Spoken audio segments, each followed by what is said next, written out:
Duct systems can be created in two ways. One way is to simply add ducts to connect the airside components, and they will automatically be added to a duct system. The other way is to select the components and manually add them to a system. Then you can have Revit generate and lay out the ductwork. In this model, 3 duct systems have already been created. Let's take a look at how Revit generates duct layouts. I'll zoom into the southeast portion of the building. When I select one of the air terminals, a Duct Systems contextual ribbon appears next to the Air Terminals contextual ribbon. I'll switch to the Duct Systems contextual ribbon.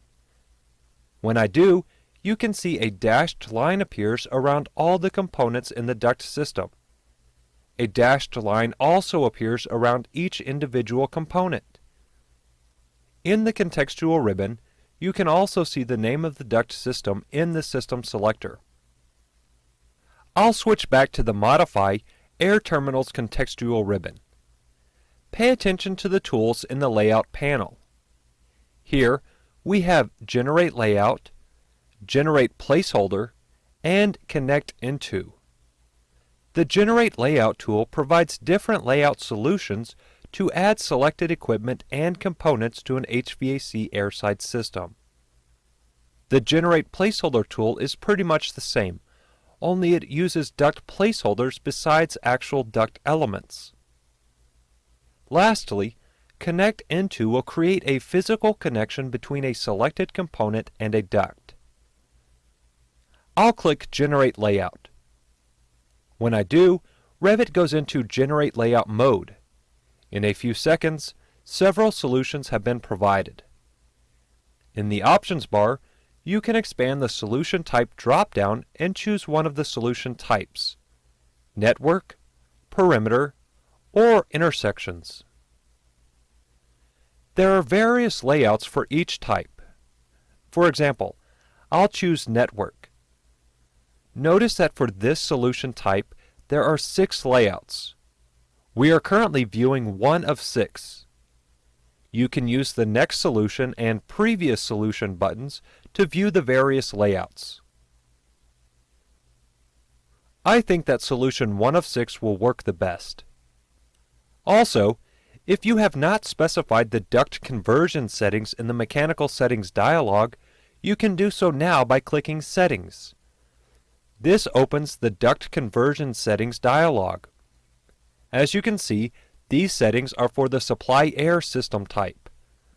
You can control all the settings in the Mechanical Settings dialog. For the main settings, I'll set the duct type to Rectangular Duct, Mitered Elbows Taps. I'll also change the offset to 9 feet 6 inches, or 2,900 millimeters in the metric file, to match the outlet of the water source heat pump above the ceiling. Next, I'll select Branch to switch to the branch duct settings. For the duct type, I'll choose Round Duct, Taps with Damper. I'll also set the offset to 9 feet 6 inches, or 2,900 millimeters.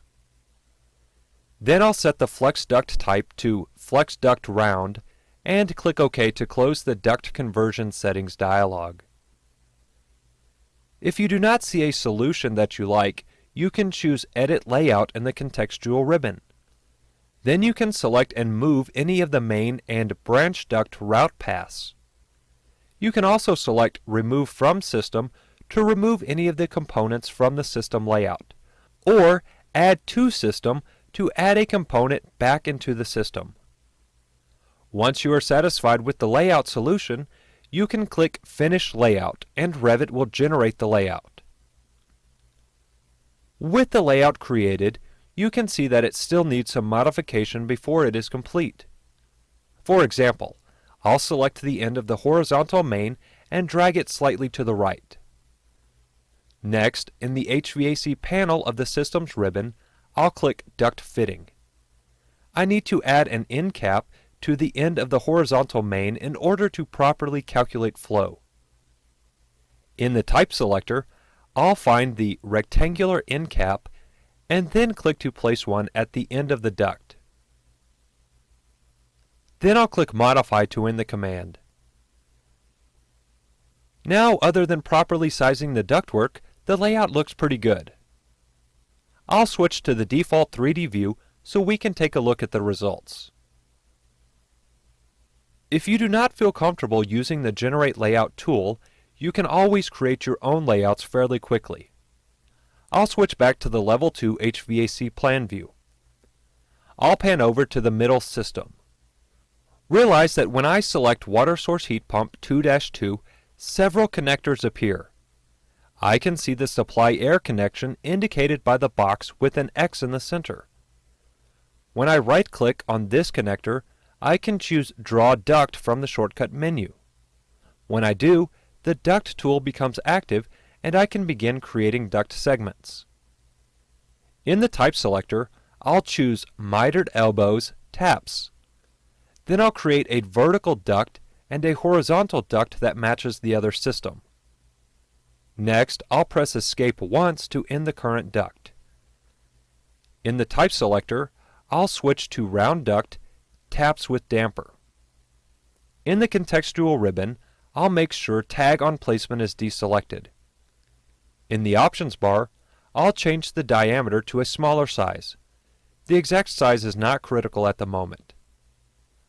Back in the drawing area, notice that when my cursor is in between the main horizontal duct and an air terminal, I can see an extension line from the center of the air terminal. I'll click in the middle of the air terminal and the horizontal duct to place the duct start point. Then I'll move toward the duct and click on the horizontal duct to connect the round duct into the main duct.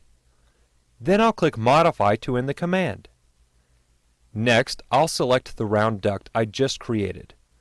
Once again, pay attention to the duct connector at the end. I'll right-click on this connector and choose Draw Flex Duct from the shortcut menu. This activates the Flex Duct tool.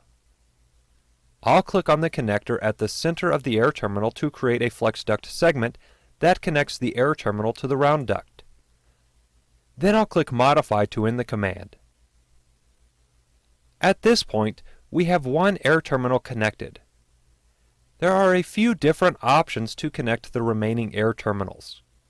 You could simply repeat the same process that we just did, or you could copy the round duct segment and connect it to the main duct and the air terminal. If you copied the tap and flex duct along with the round duct, you would still have to establish a connection for each end. It may seem like the best solution, but it doesn't always work the best. If you had not already created duct systems, you could copy the air terminal along with the flex duct and round duct. Then all you would have to do is connect the round duct into the main duct. In this case, I'll copy the round duct. I'll select the round duct and then click Copy in the Modify panel of the contextual ribbon. Then I'll click on the corner of the air terminal as the start point. In the options bar, I'll select Multiple. Now I can select the corner of the next two air terminals. I'll click Modify. Next, I'll switch to the Modify ribbon and pick Trim Extend Multiple Elements. Then I'll select the main horizontal duct and each of the round ducts. Once again, I'll click Modify to end the command. Now, I can right-click on each round duct and select Draw Flex Duct in order to connect to the air terminals. With one side complete, you can mirror the round ducts about the main duct and repeat this process.